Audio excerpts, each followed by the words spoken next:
Hello, parents, caregivers, and providers. Welcome to Parenting Stuff I Wish I Knew Sooner and Want You to Know Now. I'm your host, Erica Jasper, founder of the Center for Confident Parenting and a mom who seems to learn everything I need to know the hard way.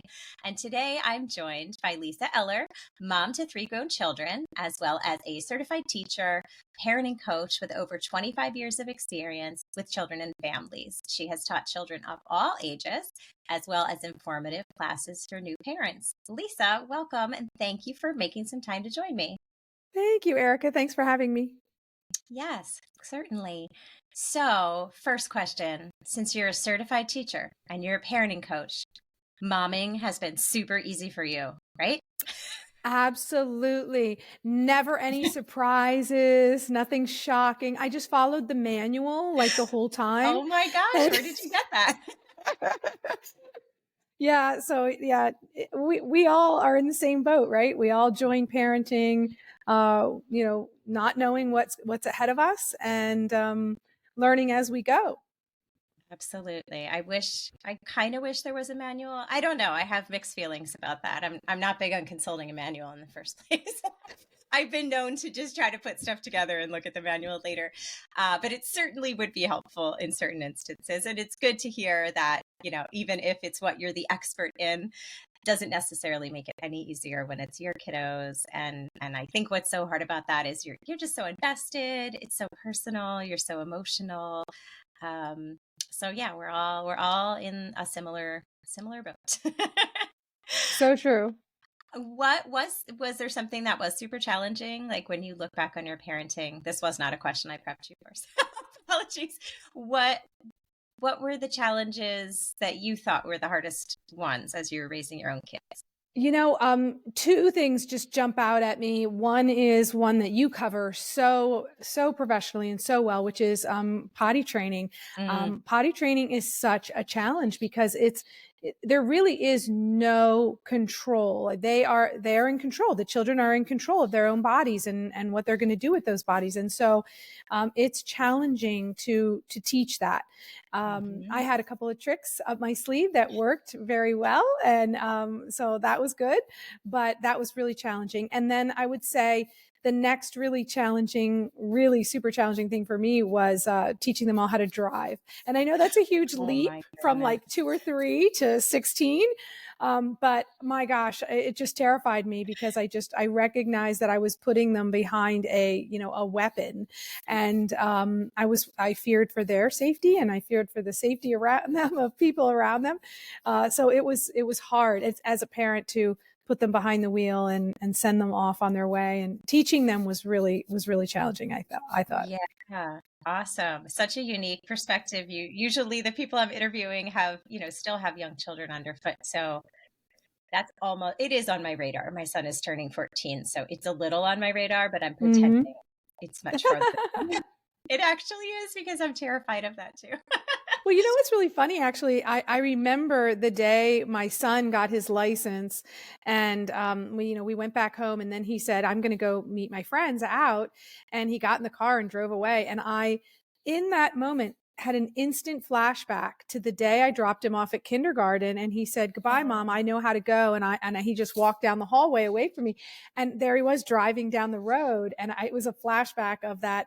Such a similar experience, and sending them off into the world. And I'm currently coping with the fact that he has overtaken me in height, which I knew was coming because for everyone that can't see me in real life, I'm not even 5 feet. So I knew eventually he would overtake me and it would probably be around age 12 or 13. But yeah, I have to fully process that and sit with it before I can think about the driving thing. Yeah, all 3 of mine are taller than me. It's interesting. Like you said, it kind of bookended. The potty training thing was really hard. And looking back, you feel like you coasted. And then the driving thing was the next hard thing. So you had some good years in there. It's true. Some good, easy years. That's awesome. So my next question is, obviously parenting and just family life in general has changed a lot probably from when you first had your kiddos. So, having been on both the parent side of it and then now the parent coach side of it, what changes have you observed, in these past 25 years that you've been in this field in terms of the challenges and the stressors that parents, kids, families are facing each day? It's got to be a little different now. And I'm sure some of it's the same. Yeah. Yeah, you're right. I mean, I think there are the similarities that go from generation to generation to generation: sex, drugs, alcohol. We're all worried about those things, so those things are going to be the same no matter where you are in time. I think the thing that I've seen really, really change and really be a huge challenge for parents is social media. And my kids were kind of on the front end of that. So they got phones when they were in 7th grade. And from that point on, they were, connected to phones and to all of the things that they could get their hands on through their phones.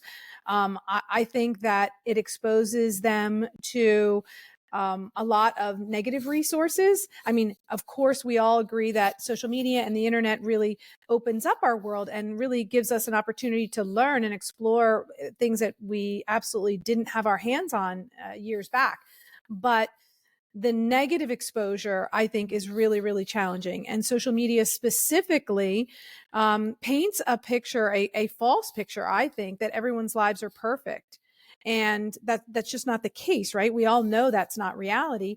But when you're young and you're impressionable and you see, well, they have a perfect family and they have a perfect family and they have a perfect relationship with their siblings and, all these different things, you start to think, I think when you're young and impressionable, that you are the odd man out and that you don't have a perfect life and everybody else does.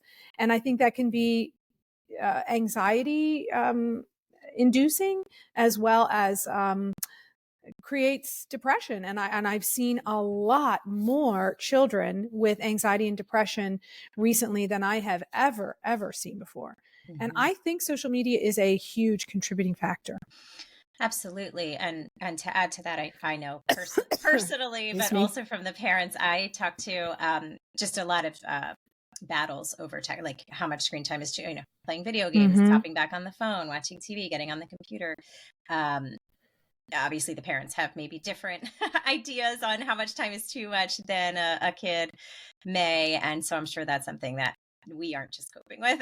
Everybody's coping. Well, yeah. And every parent has a different opinion on that. So I mean, I even remember back when my kids were younger, which was a long time ago, well, so-and-so's mom lets them keep their phone in their room, 24/7.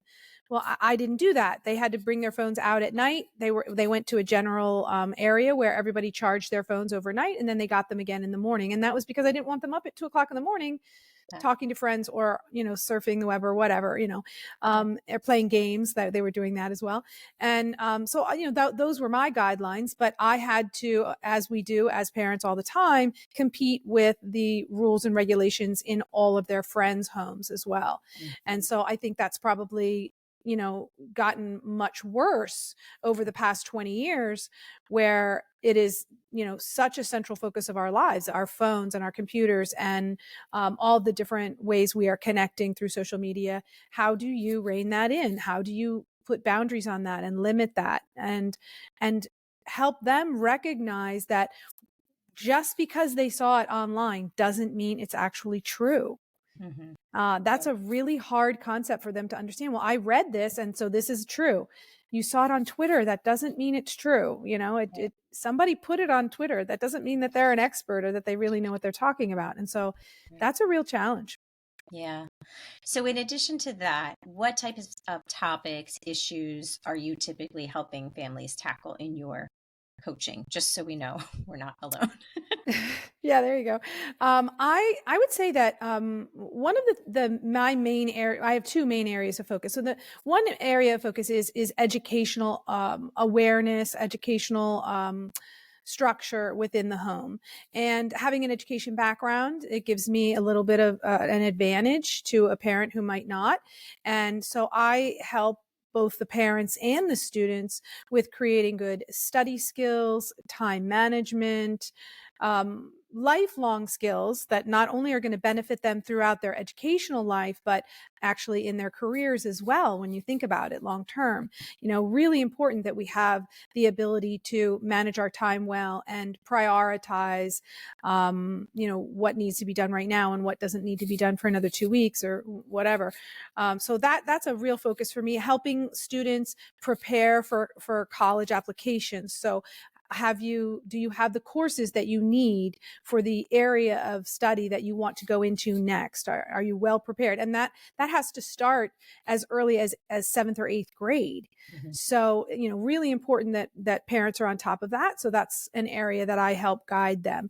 And then my second area of discussion and work with families is on how to properly sexually educate their children. And we've talked about this before, Erica, but yep. My firm belief is that we start the day they come out, and we don't stop. And yeah. So I think I'm helping families and guiding families in the proper way to communicate sex education and the values and the morals that they have in their homes. All right. So let's dig into that.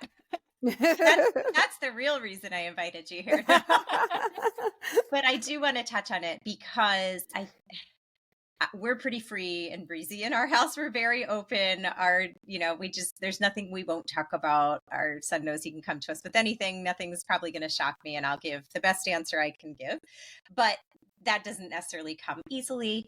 And if you yourself weren't raised that way, I know that can be painful, challenging, uncomfortable, all that Absolutely. Good stuff. So I guess first things first of all, one concern a parent might have is like the age factor, right? Well, I have a 2-year-old or I have a 3-year-old. So what are you saying? What am I supposed to be doing? And, won't they get it in school? Why do we have to do it? Or they're nowhere near the age of, sexual activity. So what is there to talk about? I'm sure these are common, things that you have heard and barriers or perceived barriers that parents face. So regarding sex education across the ages, can you speak, this is kind of a loaded question. Can you speak to like why, when, and how parents may start that? So let's absolutely break that down for you. Like why do we even need to do this, and possibly a lot earlier than maybe we thought we needed to?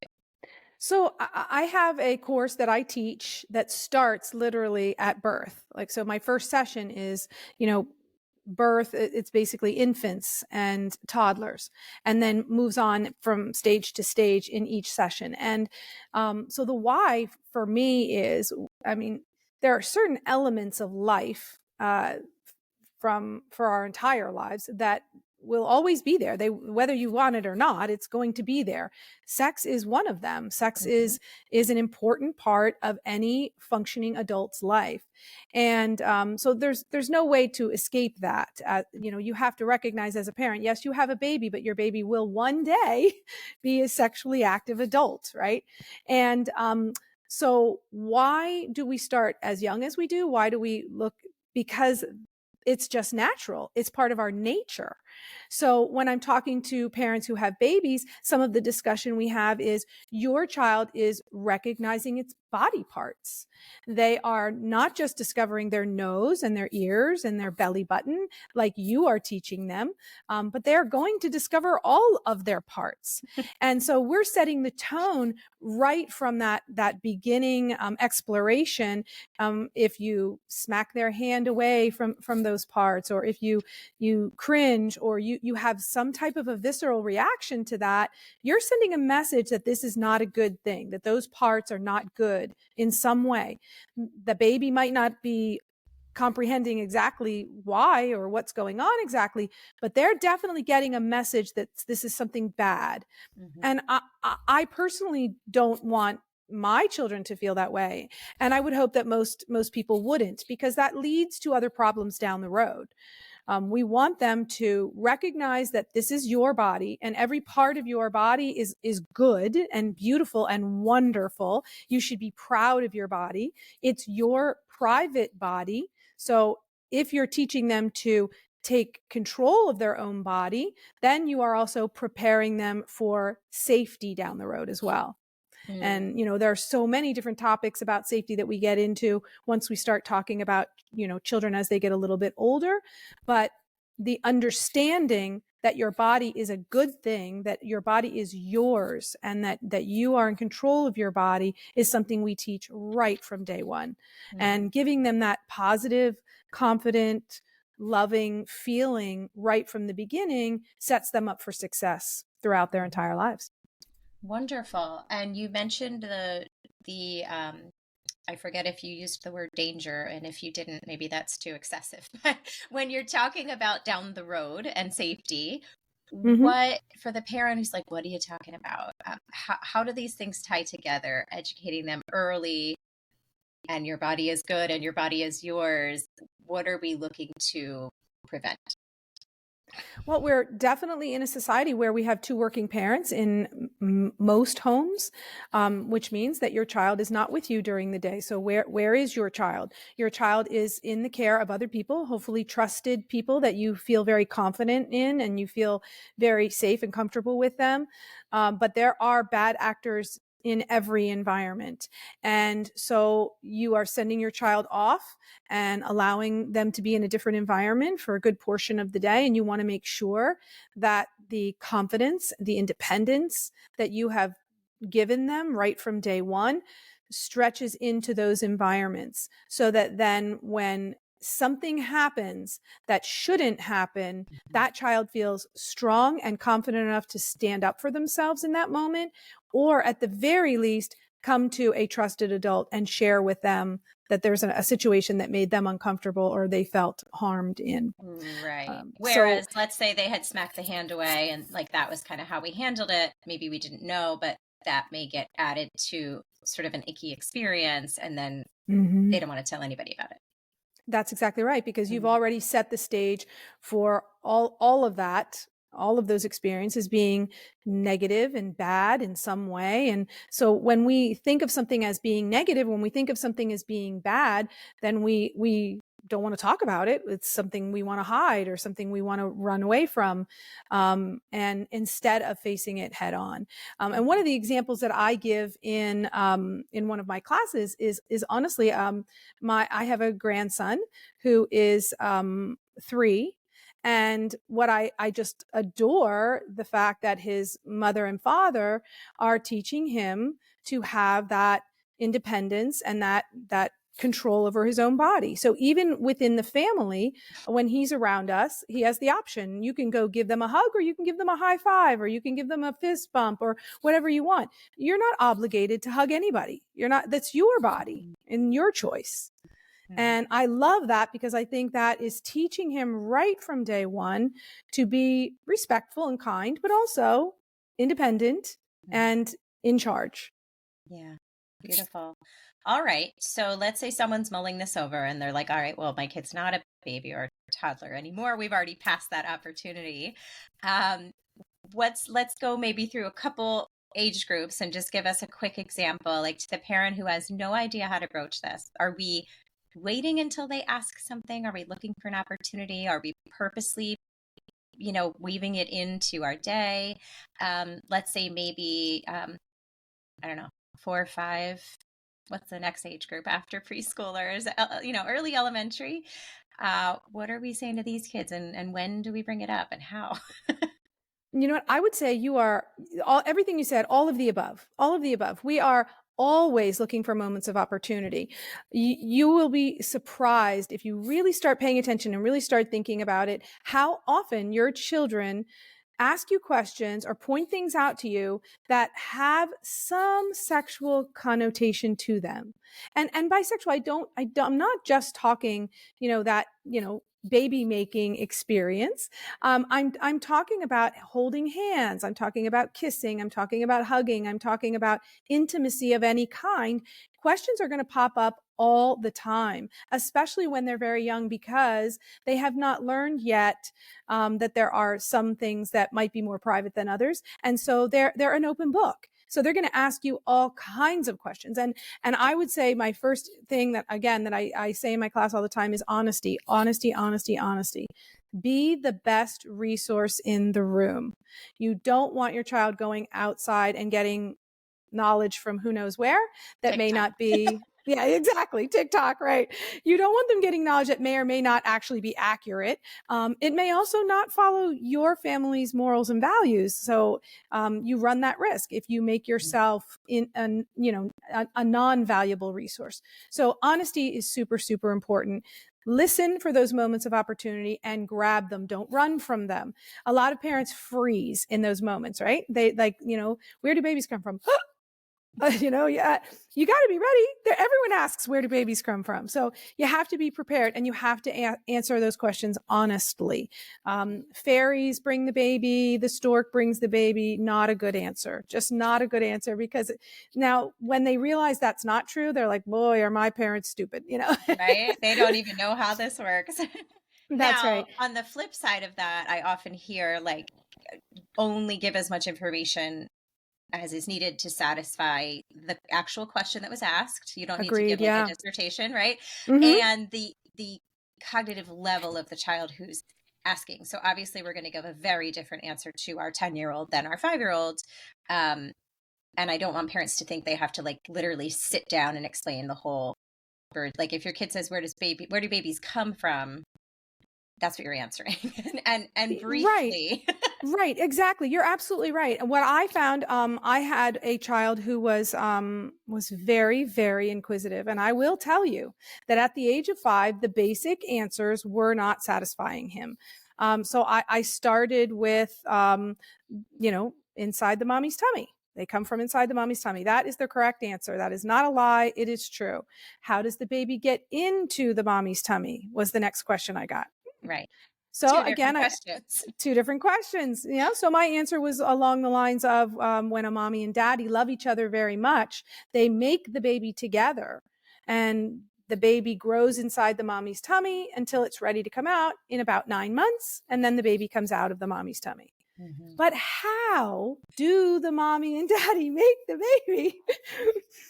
And I had no choice. The questions just kept coming, Your and kiddo so needed the full dissertation. he needed the full dissertation. And when I got to the end of it, again, I did keep it short. I kept it basic. I used real terminology. I didn't make up words. I used real words, the biological terms for all of the body parts. I explained the egg and the sperm, and I explained how everything comes together. And he said, "Oh, okay." And he walked away. Yeah, I think parents are expecting like this is going to be life changing or traumatic, or it's going to lead to a million more questions. And it can. In your case, it Mm-hmm. clearly did. But sometimes Yeah, they're just yeah. like, cool, what are we having for snack? Right? Exactly. That's exactly right. That's exactly Move. right. I have way more important things to do. I've got to get back to my Mario game, so yeah, and I felt like, okay, well, now he knows, and now he's educated, and when he wants more information, if he has other questions, then he knows where to come. He knows a valuable resource that will give him honest answers. And I didn't make faces that indicated that it was wrong for him to be asking me these questions, because these are very normal questions. This is a normal path that children take. They all, I mean, it's part of our nature. I mean, it's how we were all created. So it's very normal for kids to ask these questions, and they're all going to ask at different ages and different stages, depending on, your family's experience and, and their inquisitive nature. Mm-hmm. Awesome. And for me, I also, I'm sorry to interrupt you. Yeah, go ahead. In part of your question, you asked me, when would you bring it up? When would you start the conversation? Because we've really just been talking about them coming to us with questions. Right. So I would say, again, when you notice moments of opportunity, you're watching a movie together and something's happening in the movie of a sexual nature that's good or bad, either way, you can always pause the movie and say, so I just wanted to chat about this for a quick second, because this is something that makes me happy, or this is something that scares me and makes me nervous, and I want to share with you, this is a good thing, or this is a bad thing. So those are good moments of opportunity. Also, if you hear of anything going on within your community, anything in particular that you get wind of, moms talk. I mean, mom groups are the best. Moms share every little bit of tidbit of information that they can get their hands on. And that's wonderful, and use that information to spark conversations with your children. So I know there was an issue in our school with sexual activity taking place in the middle school bus, in the back of the bus. There was sexual activity going on.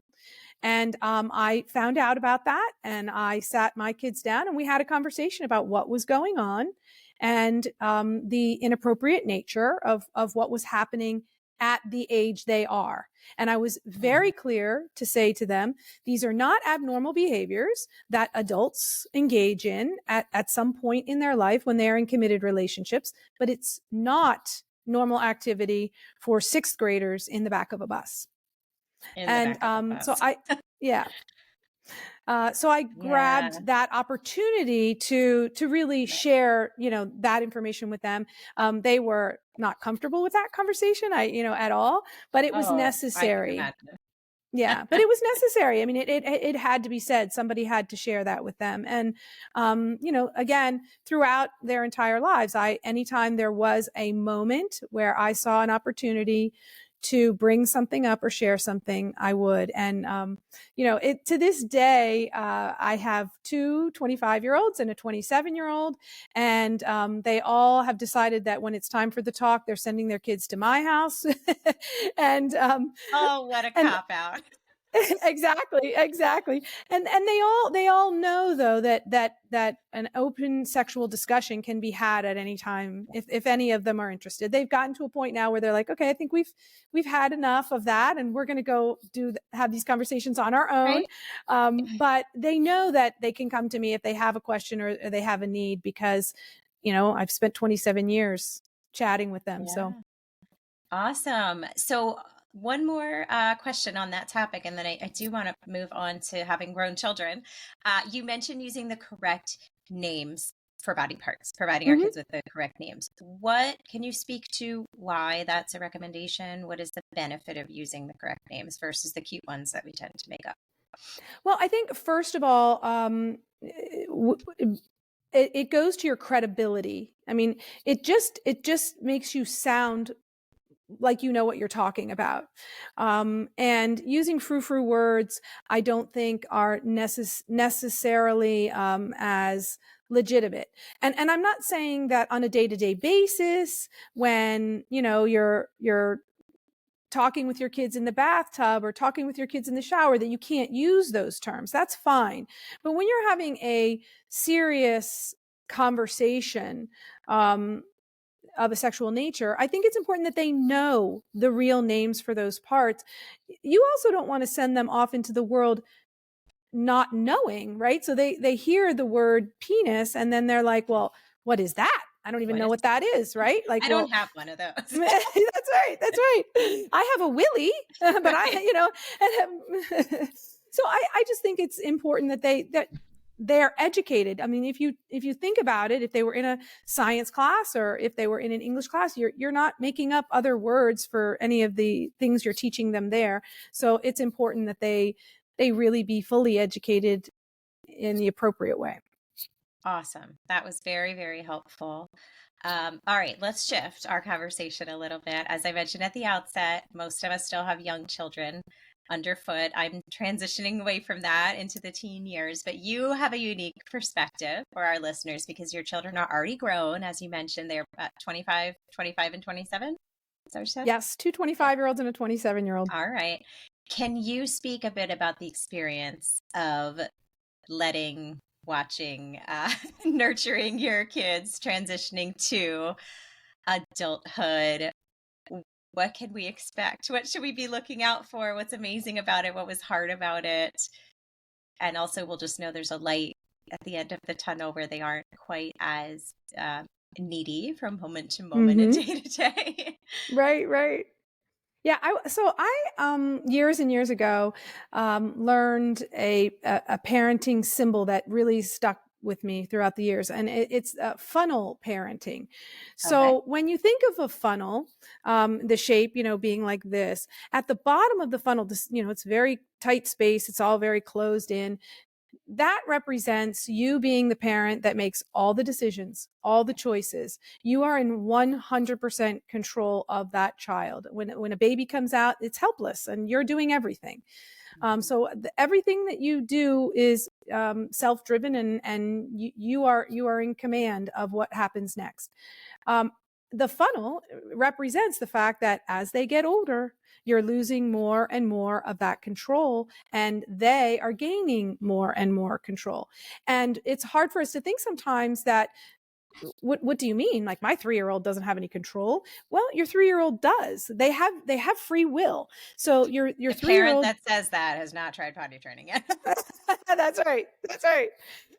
Yeah, you're absolutely right. I mean, they are in control of the potty training situation, which makes it so hard for us, right? And then they go to preschool and they're making a choice. They're making a choice whether they're going to follow the directions in class, whether they're going to bite the person sitting next to them, whether they're going to, engage fully in that class or not. They are making a lot of conscious decisions that you might not even really recognize that a 3-year-old would be making. And as they get older, they're making more and more decisions, and they're taking more and more control. So the top of the funnel being the place where, it's all open and your child is now making all of their own decisions. And that happens at different ages, different stages, depending on the family makeup and depending on, whether they go to college or they don't go to college. And, so there's a lot of factors that play into that. I will tell you, as a parent, again, of grown adults, I think that if you have made yourself a valuable resource to them throughout their childhood, they never stop needing you. They come back because they have seen you as that valuable resource. And so they think, well, mom will know the answer to that. Dad will know the answer to that. Everything they're experiencing in life is new. So even once they are fully grown into adults, you've got 20, 30, 40 years on them, right? Of experience, of life experience. So the first time they buy a car, the first time they buy a house, getting married, having children, all of those experiences are brand new. And you have that experience and you have that knowledge.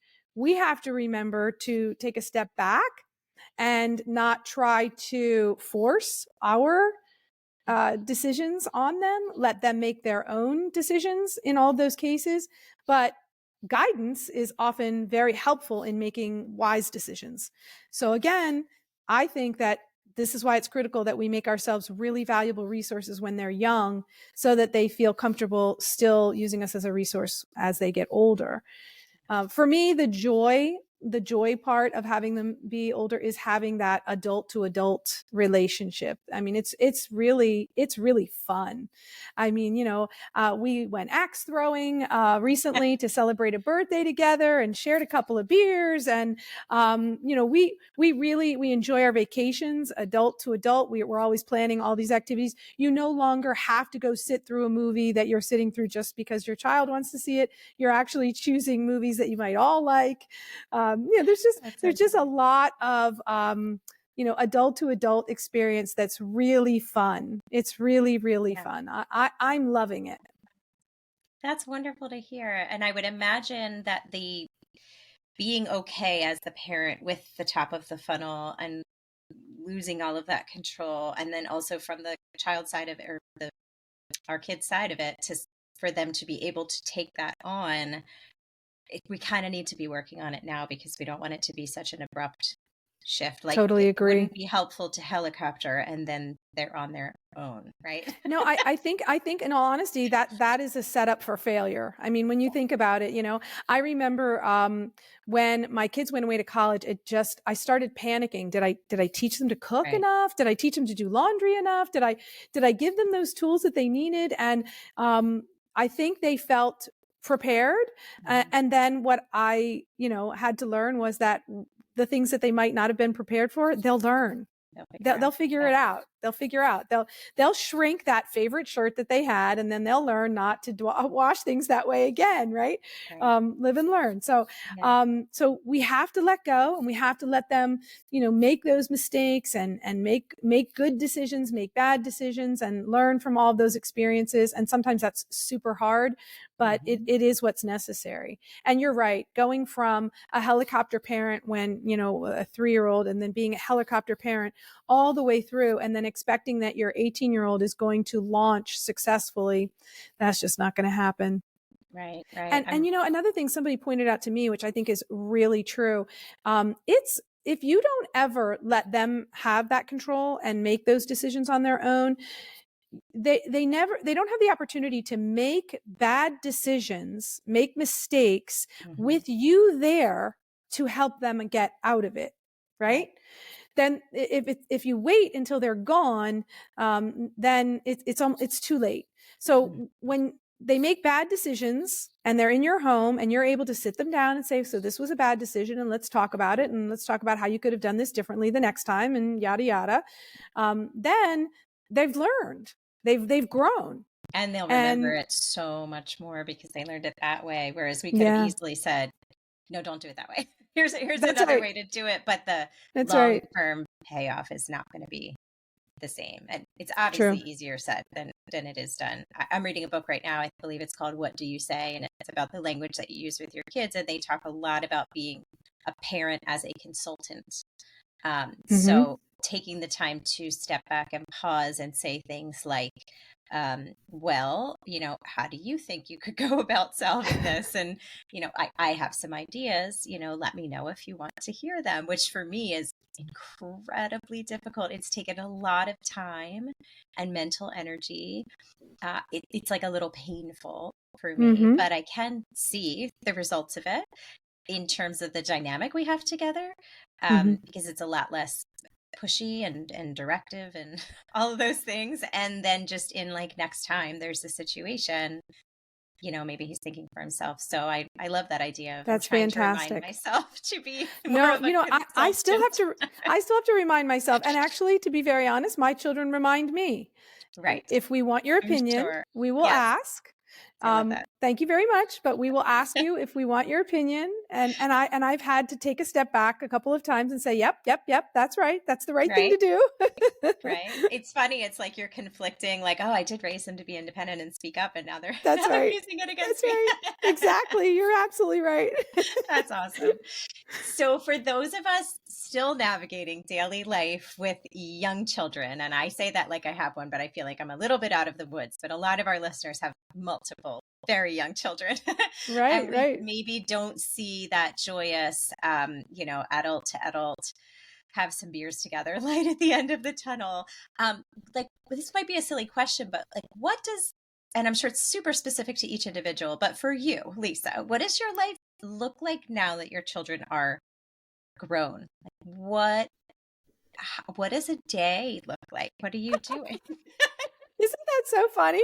Because when you're a mom and a dad and you're knee deep in it, I mean, my gosh, every weekend I was at a basketball tournament or a soccer tournament. My life literally was just all about every child event that I had to get them to or be at with them.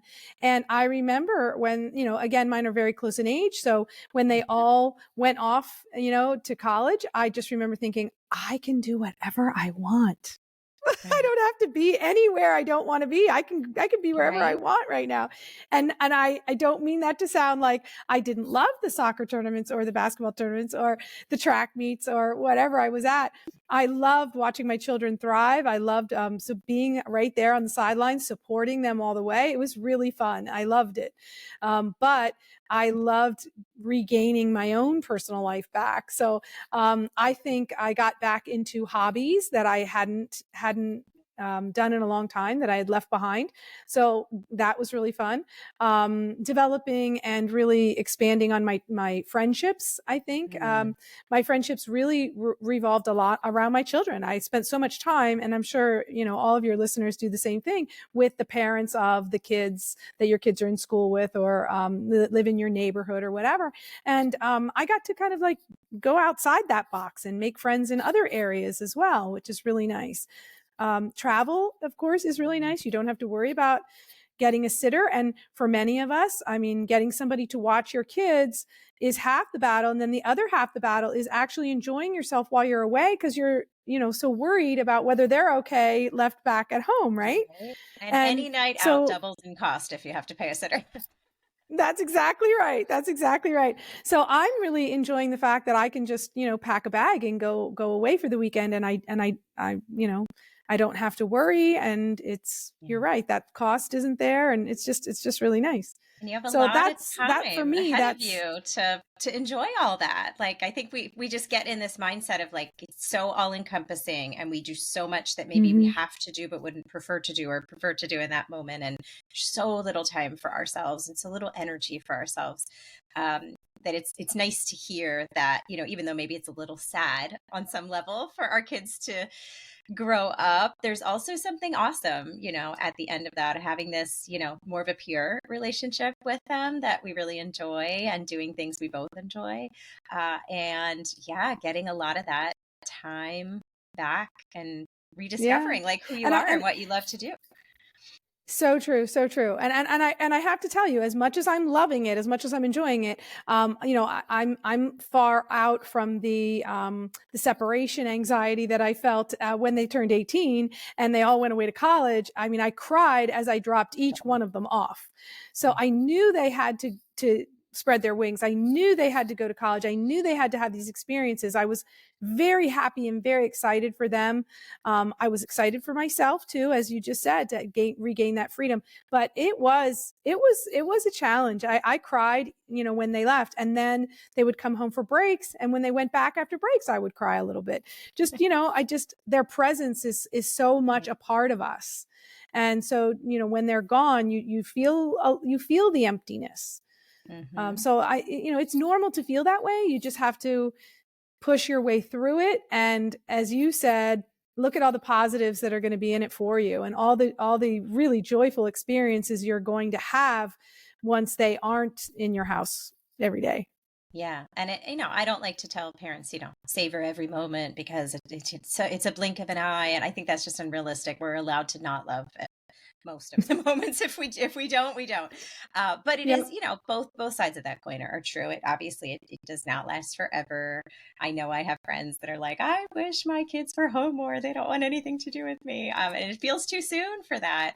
But they're super independent. Well, I will tell you this. I'll tell you another thing. There is a period of time, they the teen years, where you are a humiliating person, no matter who you are or what you do. Just by breathing air. Yes. That's right. So there's that period of time where they just really need to push away from you and, do their own thing. But they all come back. Yeah. They all come back. Again, if you have made yourself that valuable person in their life, that valuable resource. So that's why I think it's really important that you really try to, from day one, really establish that connectivity, because then they will come back, because they will recognize it. And all my kids, when they went away to college and they came back with revelations, I never realized how clean our house was until I moved in with this roommate who is a complete slob, and I hate it. And now I thank you for keeping such a beautifully clean home. And I was like, nobody thanked me for 18 years. Nobody thanked me. You felt like you were getting just an Academy Award. Exactly. I would like to thank right? Mr. Clean. That is amazing. Yeah. Right now it's like, great. Where did you put this? And where's my that? And why did you move? Yeah, that would be, I hope I get that response somewhere in the future. That's awesome. It's really nice for you to be able to kind of take that bird's eye view that a lot of us cannot take about, the parenting career, and kind of shed some light on what's coming and what's good about it and what's hard about it. I love that. So I want to let you go soon, But one more question, if you can Mhm. stand me, Of what is course. one thing, and this is for you wearing your parent hat, not your professional hat. What's one thing you've learned on your own parenting journey? Hopefully something we haven't touched on yet, or maybe something you want to just reemphasize that you wish you had come to sooner and you would like our listeners to know now. I think there are 2 things actually. That's so funny. I'm Everyone so I've done sorry. this. No, everyone has given two things so far. Oh, I that's think I need funny. to change the question to two things. There you go. The first one is I think that teaching boundaries is really, really important. As I gave my example earlier with my grandson, I think they're doing a fantastic job of that. And I think I think I did do that, but I think I maybe brought it to the table later than I wish I had. Um, Understanding boundaries in your own life, in your friendships, in your work environment, with your family, I think is really critical to healthy development. Mhm. And it also helps you understand the boundaries of others. Mhm. And so I think boundaries are really a really, really important thing to understand. And so teaching that from a very early age, I think is critical. And I think that it helps you to use no, and it helps you to accept no more Mhm. frequently in your life. So I think that's really critical. And I think the second thing that I is really really important is listening. And I know we say that a lot in a lot of different elements in our life, a lot of different places in our life, but we are so caught up when we are young mothers in the day to day. The house has to be clean, the laundry has to be done, the groceries have to be purchased, I have to make this dinner, and I have to make that lunch, and I have to go to that soccer game. And it is a whirlwind. And a lot of times our kids are talking and we're like, blah, yeah, yeah, yeah, yeah, yeah, yeah. Like, wait until I finish this, or wait until I finish that, or whatever. And I think it's really important that we soak in everything they're saying to us. Again, I think it helps establish that connectivity that lasts a lifetime. And if Mhm. you are truly listening to what your child is telling you and responding in an appropriate manner to whatever it is they're sharing, they value you so much more, and they recognize that you value them. Mhm. And I think that's so, so important to a mutually satisfying relationship and to an overall healthy, mentally, emotionally healthy child that you're raising. I think that's awesome. And I don't think you're suggesting you necessarily have to drop everything. I've been known to say to my son, like, I really want to listen to what you're telling me. I need to Mm-hmm. finish this, whatever, this email I'm typing, or it's not going to get sent, and I can't do two things at once. But Agreed. And I'm not putting him off. I then come right. like, okay, now you have my No, attention. and you know what? In all Because honesty, that's a in that boundary situation, too, right? that's right. You're teaching him patience. You're teaching him you're important, but sometimes something else has to come first. And I just need you to be patient. And then I'm going to get back to the important nature of your question or your conversation. So yeah, I agree with you completely. If you are somebody who can cook dinner and have a conversation with your child at the same time, great, good for you. Do it. Absolutely. If you really are cooking this new recipe and you need to pay very close attention, it's okay to say, I'm right in the middle of making dinner and I just need to concentrate. Otherwise it's going to stink. So, give me a second here. And then I promise you we'll get back to that because I really want to hear what you have to say. I think that's a very, very valid Yeah. experience. And I listen better when I focus. I Mm-hmm. have found, and I'm sure you had three different types of kids, so you've probably seen this too. My teenager, it's so much better if we're not like this in the car, especially when I was in the front seat and he was in the back seat, which is not the case anymore. We have like one of those swing chairs on our front porch, or we'll walk around the block. The stuff that he's willing to say and tell me and talk about, the detail that he'll share, whereas ordinarily it would be like, fine, my day was fine because I'm Mm-hmm. Right. looking right at him. Um, so for parents who maybe they aren't able to have, they're like, what do I listen? My kid's not telling me anything. How do I listen to them? Maybe mix it up, try it a different different way. ways. One of the things that worked really well for me, as weird as it might sound, is Starbucks. I had Starbucks dates with my kids. Who doesn't love a good Starbucks? Love. I mean, they wanted like, a Frappuccino or a Yep. cake pop or whatever, and I would say, let's go to Starbucks. And they'd be like, okay.